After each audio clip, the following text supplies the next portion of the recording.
गौतम बुद्ध जब भी अपना प्रवचन समाप्त करते, अपने शिष्यों को 3 बार समझाते और कहते कि जाओ अब अपना अपना काम करो। उनका एक प्रिय भिक्षु था आनंद। उसे यह बात अजीब सी लगती कि रोज रोज उसी बात को कहने का क्या मतलब है। और जब एक दिन उससे रहा नहीं गया तो उसने उन्हें टोक दिया।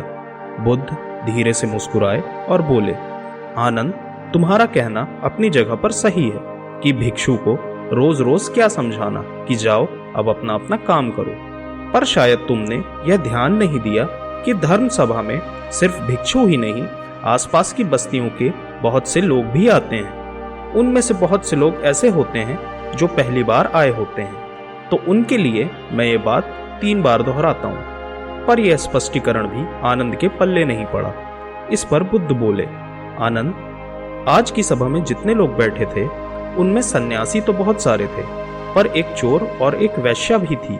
कल तुम ऐसा करना कि किसी एक सन्यासी उस चोर और वैश्या से जाकर मिलना और उनसे पूछना कि मेरी बातों का उन्होंने क्या अर्थ ग्रहण किया। यह सुनकर आनंद और आश्चर्यचकित हुआ कि इतने लोगों की भीड़ में बुद्ध ने चोर और वैश्या को एक नजर में कैसे पहचाना, और भला मैं कैसे जानूंगा कि वह चोर और वैश्या कहाँ रहते हैं। बुद्ध उसके मन की बात समझ गए। उन्होंने आनंद को चोर और वैश्या के बारे में बताया और जाकर आराम करने को कहा। आनंद ने जैसे तैसे उत्सुकता में वह रात काटी और अगले दिन सुबह सुबह तहकीकात के लिए निकल पड़ा। सबसे पहले वह एक सन्यासी के घर पहुंचा जो बुद्ध की धर्म सभा में नियमित रूप से आता था।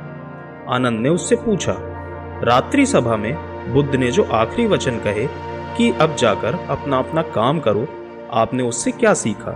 इस पर वह भिक्षु बोला, इसमें सीखने वाली क्या बात है। भिक्षु का नित्य कर्म है शाम को ध्यान, अल्प भोजन और विश्राम। मैंने कल भी वही किया। आनंद को पता था कि भिक्षु से यही उत्तर प्राप्त होगा, अतः वह मुस्कुराया और चोर के घर की ओर चल पड़ा।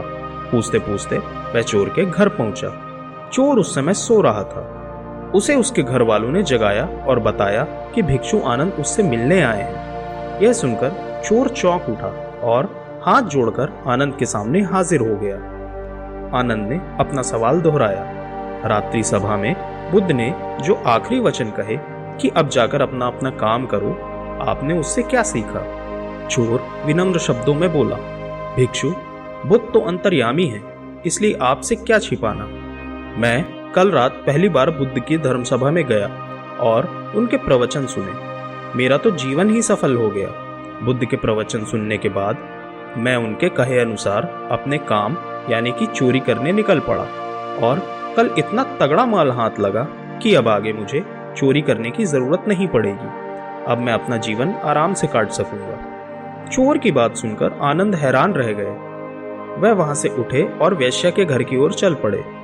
वैश्या आनंद को देखते ही पहचान गई। उसने आनंद को प्रेम पूर्वक घर के भीतर बुलाया और उनके लिए जलपान लेकर आई। जलपान ग्रहण करने के बाद आनंद ने वैश्या के सामने भी अपना सवाल दोहराया। यह सुनकर वैश्या बोली, भिक्षु, भगवान बुद्ध ने अपने प्रवचन के अंत में कहा कि जाओ अपना अपना काम करो। सो प्रवचन के बाद मैं अपने घर आई और अपनी नाच गाने की महफिल सजाई, लेकिन बुद्ध के आशीर्वाद से कल के जैसी महफिल तो कभी नहीं सजी। कल मेरी महफिल में कई बड़े राजा महाराजा पधारे। उन लोगों ने प्रसन्न होकर इतना धन धान्य मुझे दिया कि अब मुझे धन के लिए ये कर्म करने की आवश्यकता नहीं पड़ेगी। आनंद के आश्चर्य की सीमा न रही। वह वहां से वापस महात्मा बुद्ध के पास गया। उसने बुद्ध को जाकर प्रणाम किया और उन्हें सारी कहानी सुनाई।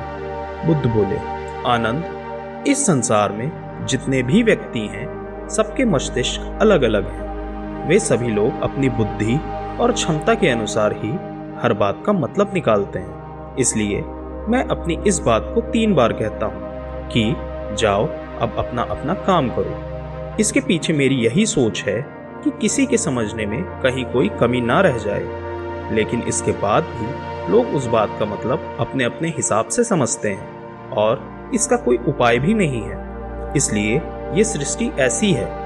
हम इसे बदलने के लिए लोगों को प्रेरित तो कर सकते हैं, पर हमारी बातों का कितना असर उन पर होगा ये कोई नहीं जानता। इसलिए मैं सभी के साथ एक समान व्यवहार करता हूँ और सभी को एक समान अपना अपना कार्य करते रहने के लिए प्रेरित करता हूँ। दोस्तों, हम उम्मीद करते हैं कि आपको यह महात्मा बुद्ध की कहानी पसंद आई होगी। अगर हाँ, तो हमें कमेंट बॉक्स में ज़रूर लिखकर बताएं और वीडियो अच्छी लगी हो तो चैनल को सब्सक्राइब करना ना भूलें।